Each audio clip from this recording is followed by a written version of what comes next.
Okay, and yeah, actually, kind of like cut that last part off. That's like gonna be our like part zero, kind of like our introductions. With Warhammer stuffs and who we are. Yeah, I'm Tilly. That's Chase.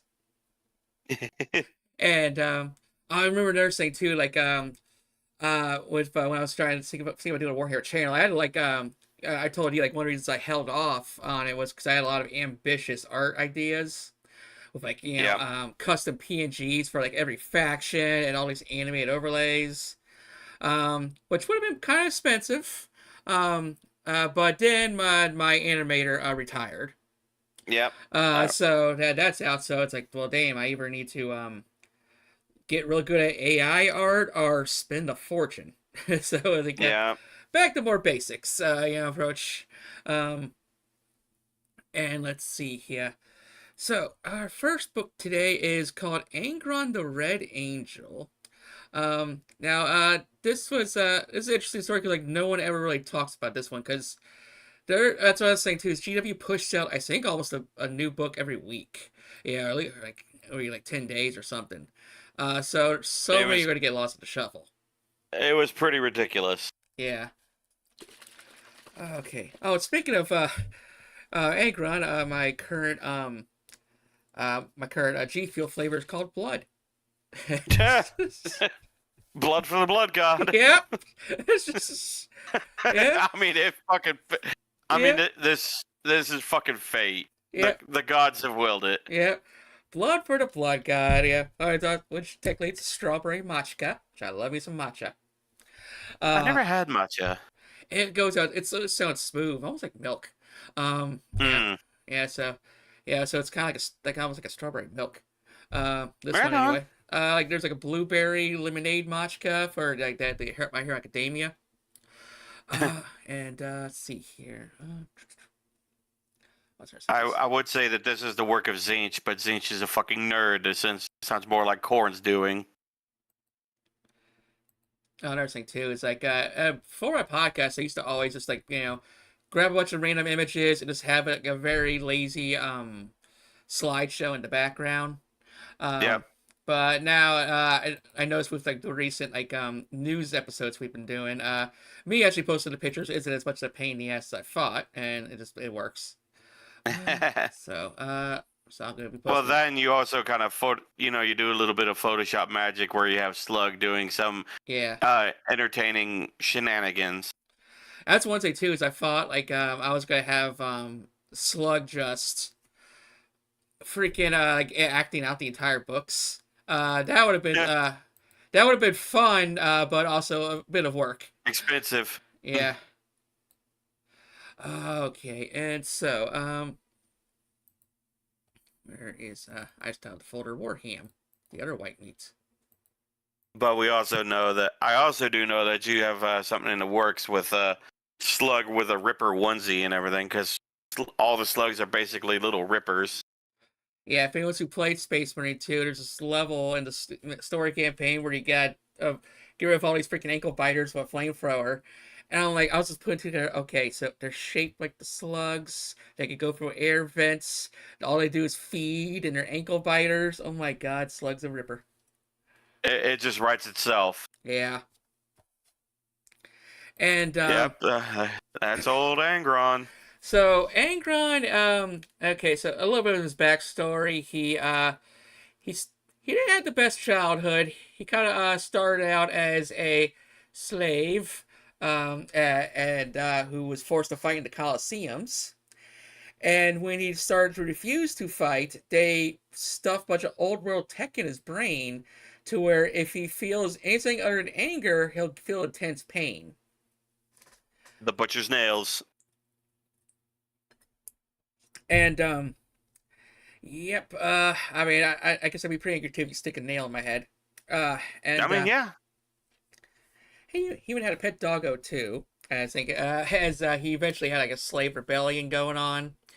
And I think they were doing fairly well when the emperor kind of stepped like showed up and stepped in like, hey, nice work, Cape. You got here, son. By the way, I'm your dad. Let's go. And he basically, that I think Emperor offered help or something, and he's basically told Big E to fuck off, and Big E is actually like kind of flabbergasted at that point. So he's like, all right, and then he kind of like Big E kind of fucked off for a little while longer, just kind of stayed in orbit.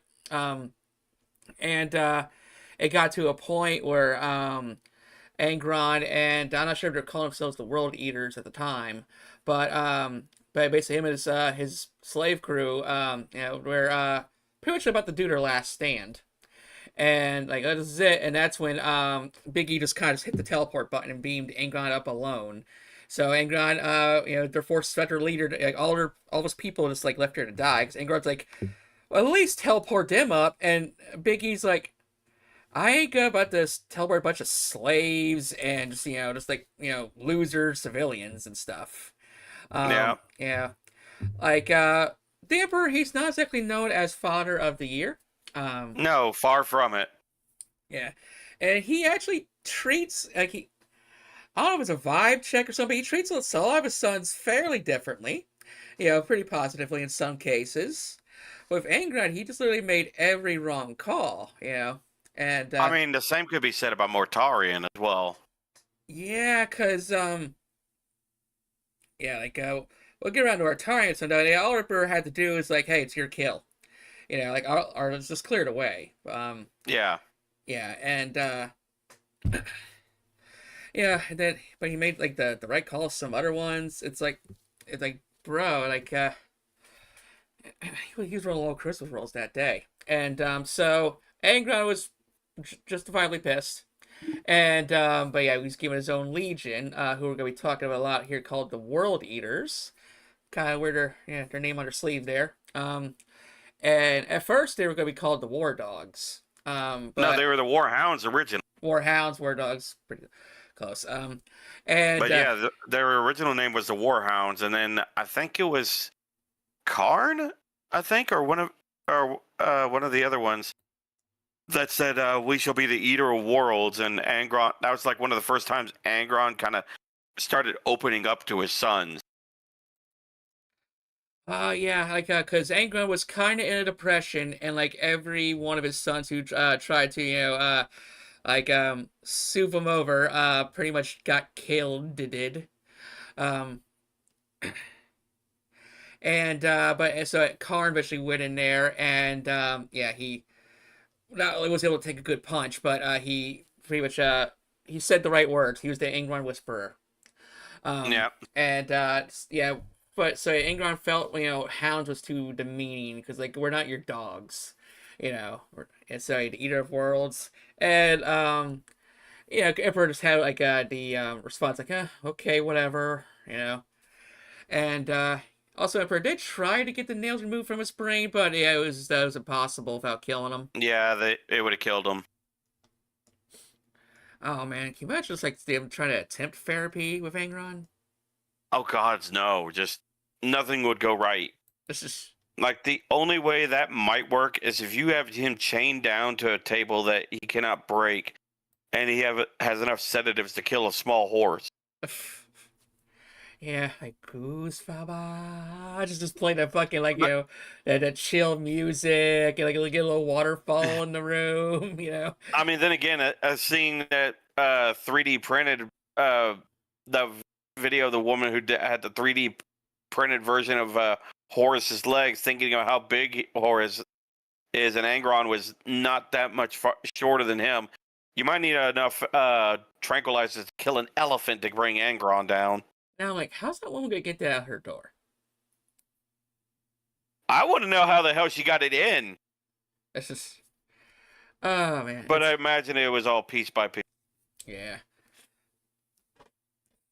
Oh boy. And so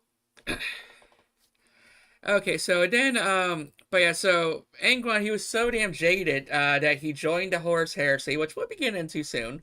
And but Angron was like, I was gonna betray the Emperor, heresy or not. Yeah. Yeah. Yeah, he had a match coming with Big E. Like he betrayed, like I can't, it was one of his sons, Koragar, I believe, and another channel that I've learned got a a fair amount of my current lore from is Astartes Anonymous because Yeah. they do a lot of shorts. And Korrigar actually hurt Angron. Like Angron had a wound to his throat, and he was like, "That wound at your throat, that was me." And he's like, Angron was like, "You've all of you fought well. You fought well. All of you did." And Korrigar was like, "Why? Why side with the traitor?" He's like, "I'm not siding with Horus. I'm saying fuck you to the Emperor, basically." Yeah. And then he ended up becoming a puppet for Korn. Yeah. So apparently later on, I guess think Angron. No, he didn't get too far. Basically, I think the he was reaching the end of his lifespan with thanks to his butcher's nails. And so this was Lorgar's way of saving him, in kind of like a last ditch effort.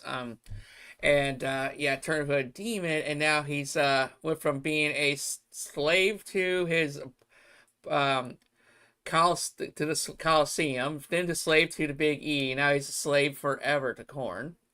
Yep. Constantly feeling pain and anger. And so now he is like what, a 18-foot demon with like big ass wings. And Yeah, he's fucking massive.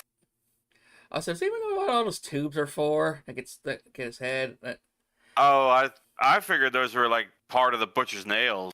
Okay, because I know, because I see Horus, I see Perturabo have also these similar tubes get connected to their heads. I guess it's for the armor tech or something. Um, but yeah, there's a lot of like head tubes in like these Oh character yeah, designs. I think it might be just a way to be cool. Yeah, yeah, The rule of cool always prevails. yeah, pretty much. And let's see, he's got like a chain axe, I think called Spine Grinder, and That sounds right. yeah, and literally I think it was a gift from the Dark Mechanicum, and God just like decides just to test it out on them. You're like, works good, you know, and the sword is actually made from I think a Slaneshi demon. Um, Really? yeah, like Angron found himself in a random arena one day. I forget the context, but the Slaneshi demon was going to be his opponent, and he was talking some mad shit. And so Angron just picked up a piece of like a big pipe and beat him so badly that he literally grinded him into the pipe and basically made a sword out of the demon. That's just insult to injury. Yeah. I was like, oh, you talking all that good shit? I'm gonna beat you with this pipe. You're gonna fuse with it, and I'm gonna make a sword out of it, and you're gonna be my bitch for eternity. Oh man. And so now the world eaters, a lot of them wanted to be like their dad. For some reason there's like the Space Marines, whatever, doesn't matter what legion, they all had like this weird uh I They can't want to say, be like dad. yeah, they kind of want to be like dad, like what's the other word for like paternal, like the childlike instinct to want to prove themselves their daddy.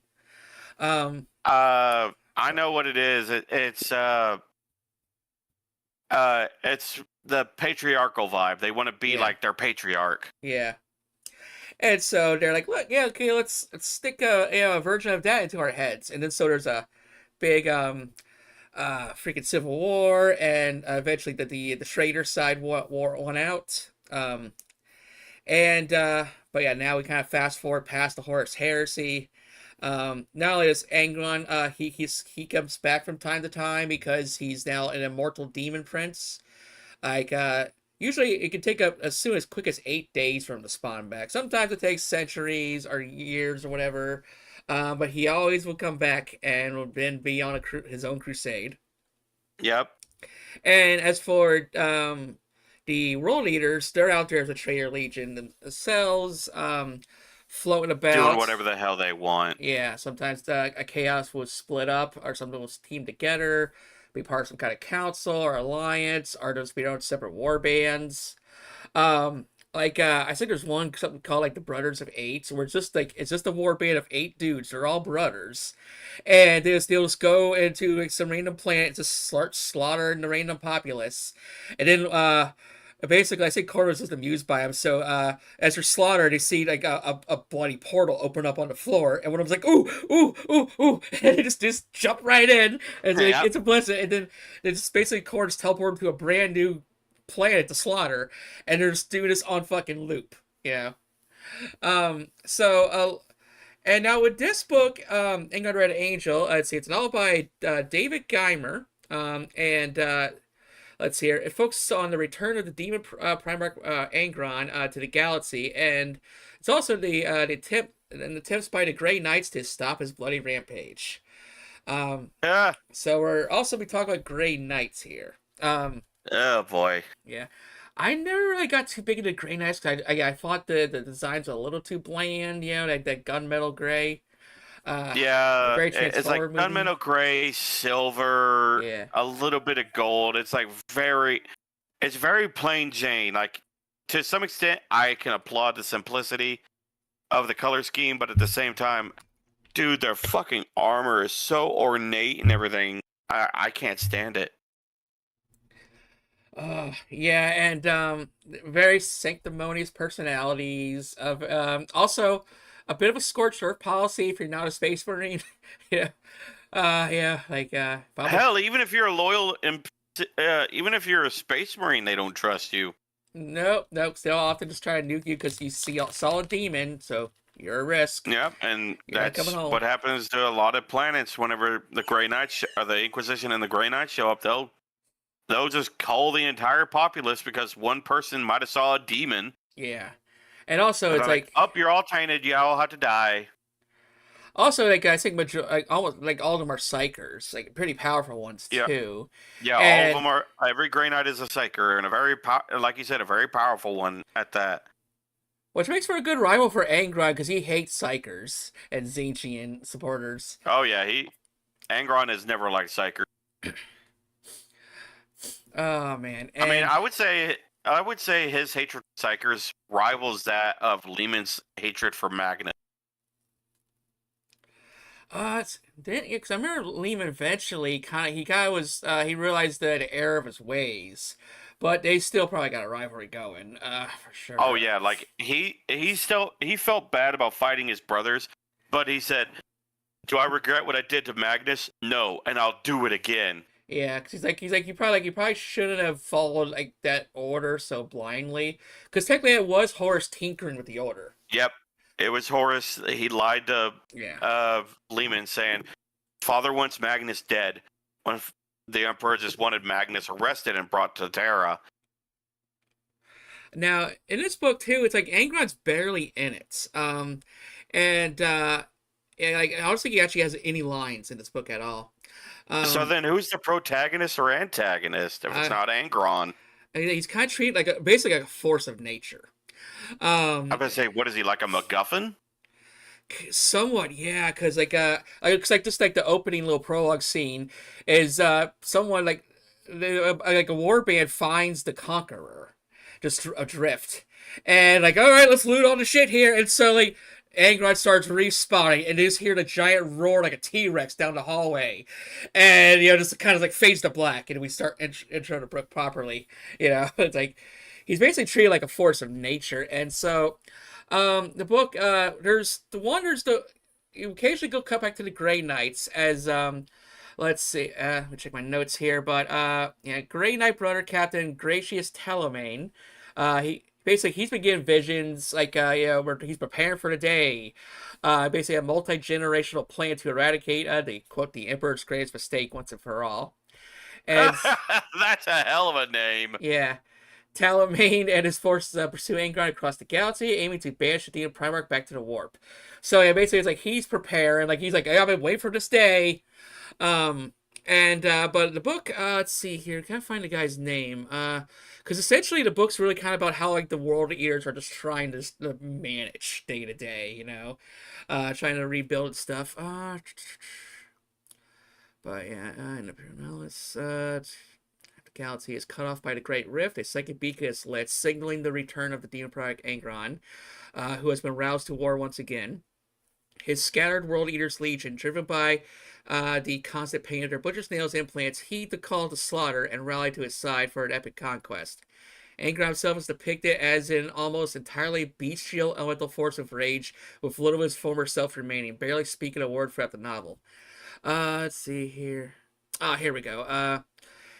Board. So the main character is these Warhammer names. But yeah, Kosolax, basically Kossolas, Kosolax, the Forsworn. Also, folks, good luck trying to pronounce names. I've been playing Warhammer for I forget how long now, and there are still names I will fuck up royally. Like, for the longest time, I didn't know Rabute Gilliman, that was how you pronounce his name. I always thought it was, just another just weird way of saying Robert. Yeah. And that was me and all my friends for years until we actually heard in canon Rabute, and we're like, that's how you say it? Oh, yeah, it's kind of dumb. Kind of stretching. So good luck on the naming conventions there, everybody, if you're new to this hobby. Also, folks, this is the image now you see is like kind of the World Eaters Legion. They got like a blood red and like kind of like sometimes silver, sometimes gold trim, and they're majorly melee. It's very rare you see them use a gun. Yep. Yeah, so just give them a freaking like a chain axe or a chain sword, and just they'll froth like berserkers and just go to town. So at Kosolax, he's basically a self-appointed Lord Regent. He's trying to maintain some semblance of the Legion's old legions in unity. But like there's like this one part where like they're having like a meeting, and there's some shit talk here, like, well, just get a top line and go join the Black Legion if you don't like it, Yeah. and then the Castleax, he just kind of like has like this nagging voice in the back of his head, like an urge. You know how we get always that those voices we're not supposed to listen to. Yeah. But yeah, the intrusive thoughts. Intrusive thoughts. Yeah, it seemed like he was having an intrusive thought, and he just kind of blinked it away, and he looked around, and everyone in the meeting room was slaughtered. And he just kind of shrugs and leaves the room. I'm like, is that a normal Tuesday for the World Eaters? I would assume so. Yeah. It's like dude practically had like a fucking headache. They woke up, everyone else was dead. It's like. Also, fun fact: the red and brass for the World Eaters, that's not their original color scheme. I just put a picture of a model painted in the World Eaters' original color scheme. Yeah, white with the blue trim. Yep. It makes no sense. Yeah. And the Death Guard is just as weird. It was like pale white, except with just like a little bit of green trim. And now they're all green or brown, and just all the colors of gross. I kind of get, because like white, I could see you bleed. But now it's like it's kind of reflect Khorne, their patron, the blood god, who's all about combat and slaughter, and a bit of like a honorable god. He I remember the TTS series. Magnus was explaining what all the Chaos Gods are supposed to represent. And he was saying, while Khorne might seem like endless murder and fighting and everything, he actually prescribes the survival of the fittest. Okay, and in case you folks need a reference of the Grey Knights, let me drop one on here for you. Oh, there it is. I was about to say, I know what the Grey Knights look like. I fought them a lot in the tabletop, and I hated fighting them. But yeah, and they do have kind of a smooth, kind of like a mech armor look, but yeah, it's like they're all like that. No colors allowed under paint. This is. Yeah, like you could take a can of silver spray paint and go like do 2 coats and call it good. Yeah, witness. Basically, like they might have a little bit of red or gold here and there. Hardly any blue except on the weapons. Or their eyes, but yeah, it's like mainly just silver or gunmetal gray, and I'm just like, fuck, you guys are so uninspired. But they're trying to be like, like old school knights from Terra, from Yeah. ancient Terra. I believe it was started by good old Malkador, the Sigilite. If memory serves, the original Grandmaster of the Grey Knights was a Death Guard. Yep. Oh yeah, we'll be talking about that when we actually get to book 4. I'm Well, it's a good book. not saying it's not a bad book. Granted, I have never read the Horus Heresy books. Yeah. It's just I know from what I've been told, secondhand account. Yeah, no, the Grey Knights. Their original founder was Yeah. he was something else. Yeah, he's a Death Guard, and he's pretty baller. Yeah. Yeah, it's like I'm on book 6. I'm like, oh no, it's the Dark Angels. Oh fuck! Like there's one we're gonna be covered pretty soon. But but it's like more of like the more like Dark Angels being assholes and with the Primaris and a bunch of stuff. So it's just standard Dark Angel affair then. But this one, it's like we're cutting back to I'm being waterboarded with Dark Angels traditions and culture and stuff like that. Yeah, we're back on Caliban on this book. Oh fuck all that! I'd rather deal with Zeech. Yeah. It's like we're being for those who don't know, I do not like the Dark Angels at all. Yeah, he hates Dark Angels, but oh, Tina would hate this book because the other book I think you'd still like. It's got a lot of interesting shit. But this one it's like, whoo, this is slow. It's like okay, yeah, because it starts off with like 2 aspirants, trying to get level up in the Dark Angels Legion. You meet Lionel Johnson or Cypher's still there for he became an asshole. So it's very early day. But we'll eventually get around to that. Yeah, I'll be sure to tear into them when the time comes. Yeah. So, but now with so we have Cosalax. He's trying to I guess now be the leader and unite the Legion again. But then it's like, oh, we feel that we sense that Angron's coming back, and that poses a threat to Cosalax's authority. Yeah, he's like, yeah, it's great. He's coming back. Like, oh fuck, I was building all this up, and now Ringo's gonna come along and ruin it. It kind of gives me like very like Nepo hire vibes. Like technically you're entitled to the company, but you're not gonna lead the company right. Yeah. Like I'm so better qualified, but no one's gonna fucking listen to me once you step in the door. Yep. Yeah, because his animalistic nature overrides any structure of command or unity. Oh fuck. And let's see here. Now, because basically near the climax of the they're all just playing it like going to war and stuff, and literally like 90% of the world eaters are like, screw you guys, I'm gonna go fight with Dad. They literally just kind of ditch formation and go to where Angron currently is.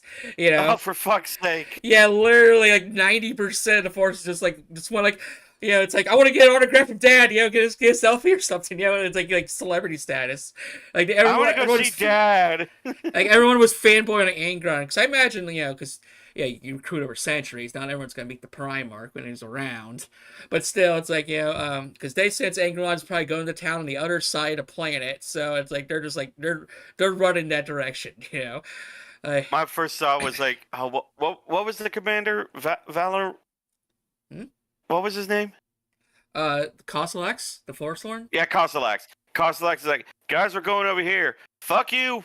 You're not my real dad. I'm going to go hang out with Dad. Well, I'm the best you got, you little shit. Yeah, strategy. Okay, that's great. And all like, oh, we're going to go.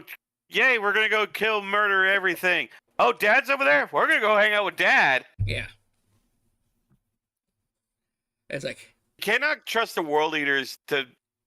I swear, the world eaters are like ADHD kids. Yeah. Oh man.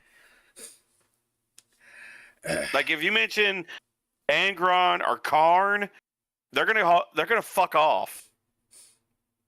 They're gonna fuck off to where those two are at. Yeah. Like, hey, like Slug, you do this with me, I'll give you a bagel. Never mind that Jace over there has two bagels. Where'd you go? Oh I man. mean, it's the same scenario. It really is. And then so another like a good like middle arc of the book is they go into the warp because they're like, oh, we found the conqueror, so they're gonna claim the conqueror. And so class like, fuck yeah, man, I could get the conqueror to be like a big old trophy piece so people will see that I'm important and whatnot. And yeah, then during that, I think I guess Angron's was so mad as a basically psychic wave kind of turned off their Galar field, and Slanesh was like, "Let's board." So basically, they get attacked by a whole bunch of Slaneshi demons in the middle of the warp travel. Um, and like, oh man, they sound so sexy, but he's like, "Don't resist." They need to kill all the Slanesh demons. Because even though they're chaos, they still fight with each other just as much as the Imperium. Yep, it's all part of the great game. Yep. And eventually they get to the Conqueror's itself. And and no, it's not exactly abandoned. We kind of meet a certain first lady of the world. Oh no! Yeah. So Hold on. I was gonna ask. I heard that she's still alive, and I heard she's referred to as the lady or the mistress now. yeah. Is that still the thing? Uh-huh. Oh no. Tell the listeners about Latara Seren. Latara Seren, the most badass woman in 40K. I don't care what people say about these new female custodians. I'm still against it, by the way. But, Really? you know, GW, some of your stories are magnificent. Why not make a story about them? They would have been accepted more easily. But anyway. Yep. If memory serves, that handprint on her outfit, I believe that was Angron's. I can't remember. Damn. But I think, don't quote me on that, but Man's got big hands. was, oh, he's got fucking giant yowie grippers. He's holding a whole rack of lamb with his hand. Damn. A whole rack of lamb, fuck that. He could palm a fucking gorilla. Yeah. But she is so badass. She walked up to Angron whenever he was like, how's my ship doing? And she's like, my ship is doing well right now. And she was the only one who would not bow down or, flinch in front of Angron. She would stand up and look right into his eye and just glare at him. Like, that is one of the few women in fiction that scare me. Yeah, she's definitely like the top 5 female characters in Warhammer. Yeah, no, she's definitely made a name for herself, and now from what I've been reading about, from what little bit I've read about her as now she's the mistress and everything, she's even scarier. Yeah, because back then she was afraid to shoot a space marine in the face for disobeying orders or do something reckless. And because of her reputation, all the other world leaders like stood up for her when the other guy was about to rip her in half. And she's just a normal human. Yeah. She's not even augmented. Yeah, there's like a mean picture of like of a world leader hiding under a desk from her when she's just looking around angry. Yeah. Mom's mad. So like I said, this wasn't going to be a simple looting of the Conqueror. As Croslex sees basically a ghostly type of woman kind of melded with the ship. Like she kind of appears like basically kind of like almost like a banshee. It kind of reminds me of because eventually Latara would like kind of get corrupted over time and eventually melded with the ship itself. At first, I think she was just like melded with the seat, and then now she's kind of like a ghost, sort of saying. And so essentially, the Conqueror's fucking haunted, and so she can just she has powers now, and so she was fucking people up, like fucking like Kosolax up. like tentacles and like are flying ghost shit. So essentially it's like phasmophobia, like it's like the hauntings happening. You know. Yep.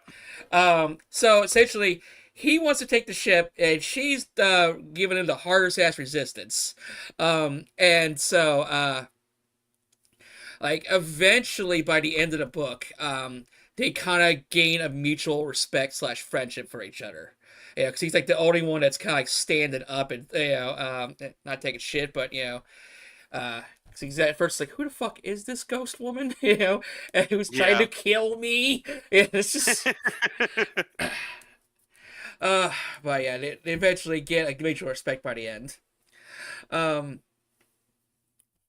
and so, and the other story, I think, um, freaking the final battle is of Telemaine versus Angron, and this fight was so bad. Cause Angron, I don't know if it depends on the who writes it, but essentially like he has some times where it's like, okay, it took like a fucking army to kill this guy. And then there's times where like he gets 1v1, and this is one of those times. Um I think the squad of Grey Knights, they um poured onto the Conqueror, and I think they got separated, or they were getting picked off one by one. Whether it be demons or whatnot. So they were all going down like, pussies. Oh, there's comic sitting here. What? Oh yeah, that's adorable. Just fired her. Oh, sorry, she has a big thing for Ursa's claws. She really does. It's terrifying how much she loves them. Yeah. Oh man. Like any reason she gets to fire the Ursa's claw, she's all about it. Yeah. Yeah. I like that part in the shit, what's it called? The Vashtor like story arc. But Yeah. But basically, we're like a ship got within range of the Ursa's claws, so it's like it's like, and so Lutar's like, ooh, hit the button, claw onto the ship, but they were like, hi, you activated our trap card, and then the Ursa called her back. And then Angron's sitting there like, you activated my trap card, and he just fucking flies right through their ship like a cannonball. Of course, Yeah. I'm not fucking surprised at all. That's funny thing too. Is like because Angron can just breathe in space now. He basically went to the top floor, ripped off the fucking roof, and now basically just sits on top of the Conqueror like a goddamn convertible when they're going through space and warp. Not surprised. So yeah, imagine that fucking angry fuck demon using the Conqueror as a damn convertible. Beep beep. So yeah, now they're fight. Essentially, Talamain, it's down to the last Grey Knight, and he manages to 1v1 beat Angron. Like, guys, this Wait, what? bullshit. Yeah. That is bullshit. Yeah, a single Grey Knight killed Angron. So, like, oh, this is so lackluster. That's the word. Yeah, lackluster. And, and so, as things start settling down, there's like another side character aside from Costalex, who kind of had this like relationship with like one of his female slaves, but by the end he just like breaks her neck. He's like, oh, you're kind of annoying, and just walks out. And yeah, because it's like. And like there's like another side plot, like, ooh, I finally get my nails put in, because there's only so many, I guess. But and then Costalex with Angron now snuffed out again, he's like, okay, time to start rebuilding a little bit. Dad came in for like a weekend and just ruined a little bit of what I had set up. But okay, start rebuilding again. I'm cool with Tara now, and it's just the Legion kind of like back where they kind of started at the beginning of the book. Just like just trekking back along in 40K timeline. Yeah. Yeah. So it's just kind of like this book's kind of like a nice day in the life of the World Eaters. If you want to know what they're like today, how in their corrupted lifestyle. Yeah. That's another thing a lot of people research. It's like, what's it like just living as a chaotic space marine? Yeah. Yeah, like there's some information on like what they do day to day while in the warp. Yeah. But from what I've noticed, like from author to author, it kind Yeah. of varies a little bit. Yeah, because like some war bands are just like okay, they're space pirates, and then some are like it's constant mutation and pain. Like I know for uh the fuck Mm-hmm. Perturabos, Iron Warriors, Yeah, uh that like they actively do not want any mutation to yeah, happen to them at all. Like, yeah, and so like if they start noticing like their arm starts to grow fleshy and whatnot, yeah. more than the normal amount of Like flesh, like slimy. they'll just Yeah, they'll just cut it off and replace it with a augmented arm and everything. yeah. It's probably a better decision. Yeah, because there's this I mean, one. and then sometimes they don't catch it in time, then they become the well, I don't even know if they're still canon anymore. The obliterators and the oh fuck, there's another one that's the melee version of it. Oh, I don't know the name, but I know you're talking about demon engines or something like that. Mutilator and Obliterator, I Oh, think. But okay. they're basically Terminators that have access to every weapon, be it melee or range. Hmm. And I use them on my Death Guard army at the from time to time. And so, speaking of Death Guard, there's also if you talk about Space Marine life or Chaos Space Marine life. There's a part in the book called Lords of Silence, where one guy he's just sitting there in it's like in the shuttle bay among his fellow Death Guards. He looks at one who's got like tentacles growing out of his head. Looks at another one who's belched out flies with every word he speaks. He's like, "Oh, I picked the wrong one." Yeah, Yep. yeah, he had a moment of clarity, and yeah, for there's no take backsies. Uh, Yep. Yeah. yeah. Buyer's remorse. Uh, so, Yeah. but yeah, that book though. I mean, it's a nice, basically good, like kind of like informational reading. Doesn't like no huge plot line. Um, but yeah, decent book. Okay, all right. I So, mean, I'm glad you enjoyed it. oh yeah, yeah, yeah. Trying to think of A little what. sad that Angron doesn't take center stage more often than Yeah, not, but because yeah. you would think a book called Angron, the Red Angel, you'd think he'd have more spot more time in the limelight. Yeah, it's like I guess clearly could have just said world eaters or something. But yeah, because he's only in maybe like I don't know 25% of the book. And That's he has still no speaking disappointing. lines, and he gets 1v1. Yeah, it's because I think this one's one of the first like world eater experiences I had. And then it would be later where I hear more about the other story arcs where Angron's just like going over the top. Um, yeah. So, And I okay. know like one of the fan canons now. It's not canon, but fan canon. So take this with a grain of salt. Because apparently Commissar Yarick is dead, and a lot of people think it was Angron that killed him. Yeah. And if GW follows that, there's one certain greenskin who is gonna stop at nothing to go find him. That's gonna be an interesting matchup too. Oh man. I want to pull for Godschool in that one because I'm extremely biased, Yeah. but the problem is I don't think he'd be able to take on Angron. He might be able to do it a handful of times, but eventually he's either gonna get killed and not respawn for so long where Gaskell just eventually dies of another way, Yeah. or he just dies of old age. Yeah. Well, Angron is basically forever at this point. But yeah, and it also depends on circumstances, what planet you're on, who got what set up, who's getting a power boost. Because like I said I've encountered Angron now in a few different situations, and uh, so yeah, so it's very situational too. Oh Um, yeah. yeah, so but nonetheless, though, it was an interesting read. All right, so now I'm gonna go to a bathroom break, and then our next part we're talking about Horus Rising. Yay.